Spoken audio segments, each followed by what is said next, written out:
أعوذ بالله من الشيطان الرجيم بسم الله الرحمن الرحيم واتل عليهم نبأ الذي آتيناه آياتنا فانسلخ منها فأتبعه الشيطان فكان من الغاوين আমার আল্লাহ রাব্বুল আলামিন বলছেন নবীজি সাল্লাল্লাহু আলাইহি সাল্লামকে কুরআনুল কারীমে যত ধরনের আল্লাহর নবীর প্রতি নির্দেশনা আসছে এইগুলার মুখাদেব আল্লাহ নবীকে চার ভাবে করেছেন। গভীর মনোযোগে খেয়াল করেন। এক নম্বর, আল্লাহ সরাসরি বলেছেন ইয়া আইয়ুহান নবী, ও আমার নবী। নবী বলে আল্লাহ রাব্বুল আমিন ডাক দিয়েছেন। অথবা আল্লাহ কোরআনে বলেছেন কুল, হে নবী আপনি বলুন। এটাও নবী হচ্ছেন মুখাতেব। তৃতীয়ত আল্লাহ বলেছেন ইয়া আইয়ুহান নাস অথবা ইয়া আইয়ুহাল ইনসান। মানুষের কাছে কোরআন সরাসরি আসে নাই, আল্লাহ ইনসান বলেছেন, নাস বলেছেন। এই সম্বোধনটাও আল্লাহ নবীর মাধ্যম দিয়ে করেছেন। অথবা আল্লাহ বলেছেন ইয়া আইয়ুহাল মুমিনুন। আল্লাহ যেখানে ঈমানদার বলেছেন ওইটার মুখাদেবটাও নবীর মাধ্যম দিয়ে আল্লাহ করেছেন। কিন্তু আল্লাহ রাব্বুল আমিন কতগুলো আয়াতে কারিমা ভালো করে খেয়াল করেন, যেখানে আল্লাহ রাব্বুল আমিন এই চারটা সম্বোধনই করেন নাই, এর বাইরে একটা পঞ্চম আল্লাহ রাব্বুল আমিন অ্যাপ্লাই করেছেন কোরআনে। শব্দের ভাষা আল্লাহ সেখানে বলেছেন ওয়াতলু আলাইহিম, ও আমার হাবিব আপনি আপনার উম্মতের কাছে তেলাওয়াত করেন। মুফাসসিররা ব্যাখ্যা করছেন আল্লাহ কেন ওয়াতলু বললেন জানো নাকি? হযরত ইব্রাহিম আলাইহিস সালাম খানায় কাবা যখন নির্মাণ করছিলেন, খানায় কাবা নির্মাণ হয়ে গেল। ইসমাইল আলাইহিস সালাম হচ্ছেন খলিলুল্লাহ, ইসমাইল আলাইহিস সালামকে সহযোগিতা করতেছিলেন। হযরত ইব্রাহিম হচ্ছেন খলিলুল্লাহ, ইসমাইল আলাইহিস সালাম যিনি ইব্রাহিম আলাইহিস সালামের জোগারি, তিনি হচ্ছেন আল্লাহর কাছে জবিহুল্লাহ। আর তারা বাপ বেটা মিলে বানাচ্ছেন বাইতুল্লাহ। আর ওই বাপ বেটা খানায় কাবা নির্মাণ করার পরে আল্লাহর কাছে দোয়া করলেন যেই ব্যক্তির ব্যাপারে তিনি হচ্ছেন হাবিবুল্লাহ। আল্লাহ কোরআনে বলছেন জানো নাকি আমার খলিল কি ফরিয়াদ দিয়েছিল? ওয়াইয ইয়ারফাউ ইব্রাহিমুল কওয়াইদা মিনাল বাইতি ওয়া ইসমাঈল। খানায় কাবা নির্মাণ করার পরে বাপ বেটা আল্লাহকে বলল আল্লাহ রব্বানা তাকাব্বাল মিন্না ইন্নাকা আনতাস সামিউল আলিম, আপনি আমাদের থেকে কবুল করে নেন।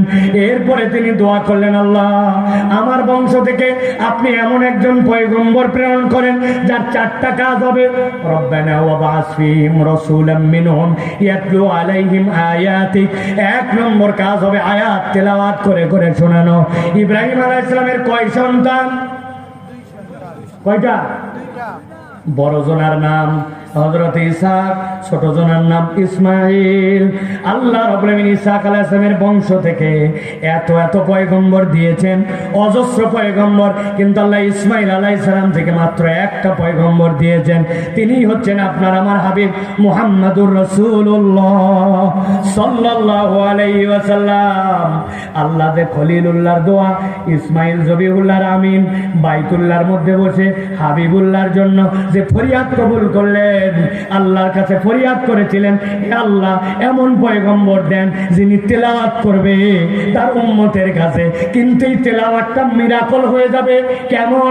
উনি তেলাওয়াত করবেন তার সময়ে স্থায়ীভাবে তিনি দুনিয়ায় বাঁচবেন না, কিন্তু কিয়ামত পর্যন্ত তার এই তেলাওয়াতের বার্তা অবিকৃতভাবে মানুষের কাছে কিয়ামত পর্যন্ত উম্মতে মুহাম্মাদির কাছে রয়ে যাবে। সুবহানাল্লাহ। খেয়াল করেন আল্লাহ কি বলছেন, গভীর মনোযোগ। আল্লাহ বলছেন ওয়াতলু আলাইহিম, ও আমার হাবিব আপনি তেলাওয়াত করেন নাবা আল্লাযী, এমন একটা সংবাদ, এমন একজনের ব্যাপারে আল্লাযী যাকে আতাইনাহু আমার পক্ষ থেকে একটা স্পষ্ট আয়াত দেওয়া হয়েছিল। হযরত আব্দুল্লাহ ইবনে মাসউদ বলছেন আল্লাহ কার কথা এখানে বলেছেন জানো? আব্দুল্লাহ ইবনে মাসউদ বলছেন এই লোকটার নাম ছিল বালআম ইবনে আবার। আল্লাহ নবীকে বললেন আপনি বালআম ইবনে আবারের কথা বলেন। হযরতে আব্দুল্লাহ ইবনে আমর বলছেন, আল্লাহ এখানে উমাইয়া ইবনে আবি সালতের কথা বলেছেন। ইমাম ইবনে কাসির এটার সমাধান করেছেন। তিনি বলছেন আল্লাহ যার ব্যাপারেই বলেন, কিন্তু আল্লাহ এমন 4টা কথা বলেছেন, কিয়ামত পর্যন্ত যত মানুষ আসবে প্রত্যেক মানুষ তার মধ্যে অন্তর্ভুক্ত হয়ে যাবে। আব্দুল্লাহ ইবনে মাসউদ বলছেন আল্লাহ বালাম ইবনে আবারের কথা বললেন, কিন্তু উনি মুহাম্মদ সাল্লাল্লাহু আলাইহি ওয়াসাল্লামের যুগের মানুষ ছিলেন না। কোন যুগের মানুষ? মানুষ ছিল হযরতে মূসা আলাইহিস সালামের যুগের মানুষ, ফেরাউনের যুগের মানুষ। যোগ্যতা কি ছিল? আব্দুল্লাহ ইবনে মাসউদ বলছেন তার যোগ্যতা ছিল আল্লাহর কাছে কোনো বিষয় যদি ফরিয়াদ করত, বালাম ইবনে আবার দোয়া করতে দেরি 1 সেকেন্ড লাগতো না, তার দোয়া কবুল হয়ে যেত। ফেরাউনের লোকজন একদিন বালাম ইবনে আবারের কাছে আসলো, আমরা তোমার কাছে একটা আবেদন নিয়ে আসছি। কি আবেদন? আল্লাহর কাছে তুমি একটা ফরিয়াদ করবা। কি ফরিয়াদ? বলে আমাদের সমাজের মধ্যে মূসা নামে একজন লোক আসছে, এই লোকে যে সমাজের মধ্যে বিভ্রান্তি সৃষ্টি করছে, ঝামেলা পাকাইছে, অতএব এই লোকটা যেন ধ্বংস হয়ে যায়, তুমি তার জন্য একটু বদদোয়া করো। সাথে সাথে বালাম ইবনে আবার বলতে শুরু করলো, এই লোক কি সেই লোক নাকি যার ব্যাপারে আমিও কিছু কথা শুনেছি? কি কথা শুনেছ? বলে আমি শুনছি বগলের নিচে লোক হাত নেয়, নেওয়ার পরে যেই না হাত বের করে, হাত থেকে এমন আলো বের হয়, ওই আলোতে আলোকিত হয়ে যায় সামনেটুকু, কিন্তু তার হাত পুড়েও না, তার হাত নষ্টও হয় না। আবার যখন হাতটা নিচে নিয়ে নেয় সাথে সাথে আলো বন্ধ হয়ে যায়। ওই লোকের ব্যাপারেও শুনেছি, ওই লোক যখন মাঠের মধ্যে বিভিন্ন ধরনের উট, দুম্বা, ছাগল চড়াতে যায়, যাওয়ার রাখালগিরি করার জন্য সবাই তটস্থ থাকে, কিন্তু এই লোক তটস্থ থাকে না। তার হাতের একটা লাঠি আছে, লাঠিটা মাটির মধ্যে পুঁতে দেয়, পুঁতে দেওয়ার পরে